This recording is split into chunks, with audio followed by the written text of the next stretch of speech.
Hello, and welcome back to Bedtime Stories with Vice Vice Baby, where we will continue War number 6, Chapter 17. It was getting dusk.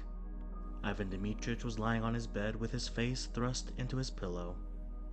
The paralytic was sitting motionless, crying quietly, and moving his lips. The fat peasant and the former sorter were asleep. It was quiet. Andrei Yefimych sat down on Ivan Dmitrich's bed and waited.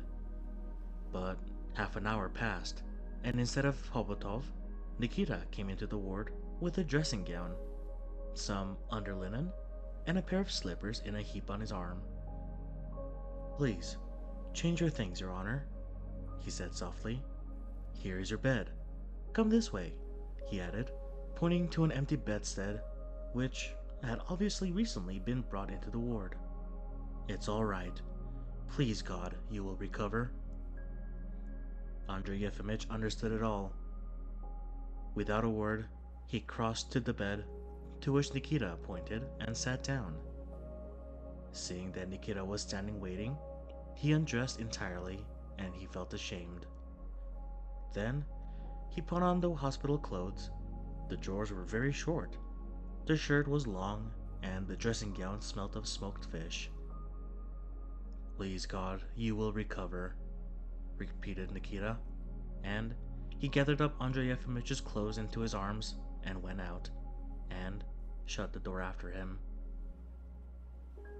No matter, thought Andrei Yefimych, wrapping himself in his dressing gown in a shamefaced way and feeling that he looked like a convict in his new costume. It's no matter. It does not matter whether it's a dress coat or uniform or this dressing gown. But how about his watch? And the notebook that was in the side pocket? And his cigarettes? Where had Nikita taken his clothes? Now, perhaps to the day of his death, he would not put on trousers, a waistcoat, and high boots. It was all somehow strange and even incomprehensible at first. Andrei Yefimych was even now convinced that there was no difference between his landlady's house and ward number 6, that everything in his ward was nonsense and vanity or vanities. And yet his hands were trembling, his feet were cold, and he was filled with dread and the thought that soon Ivan Dmitrich would get up and see that he was in a dressing gown. He got up and walked across the room and sat down again. Here he had been sitting already half an hour, and he was miserably sick of it.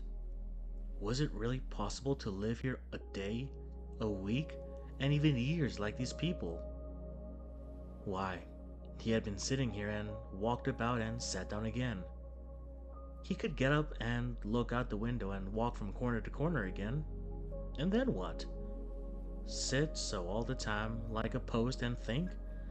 No, that was scarcely possible.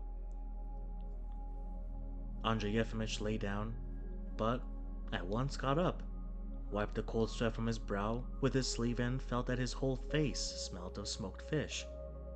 He walked about again.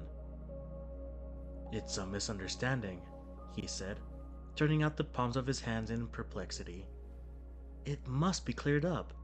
There's a misunderstanding." Meanwhile, Ivan Dmitrich woke up. He sat up and propped his cheek on his fists.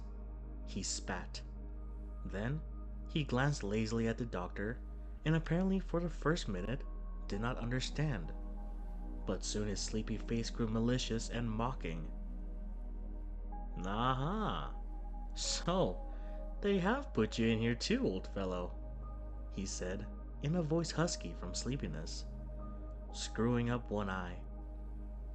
"Very good to see you. You suck the blood of others and now they will suck yours. Excellent."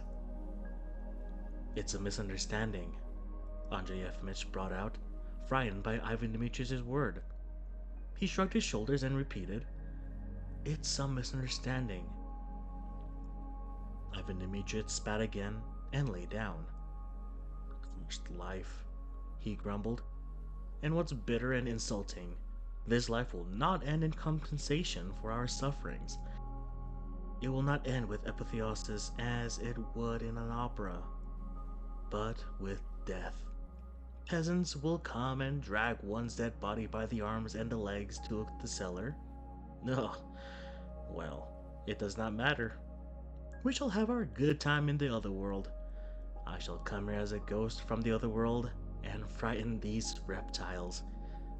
I'll turn their hair gray. Moiseika returned, and seeing the doctor, held out his hand. Give me one little kopeck, he said. Thank you for tuning into this episode of Bedtime Stories with Vice Baby. I hope you all have a good night and sweet dreams.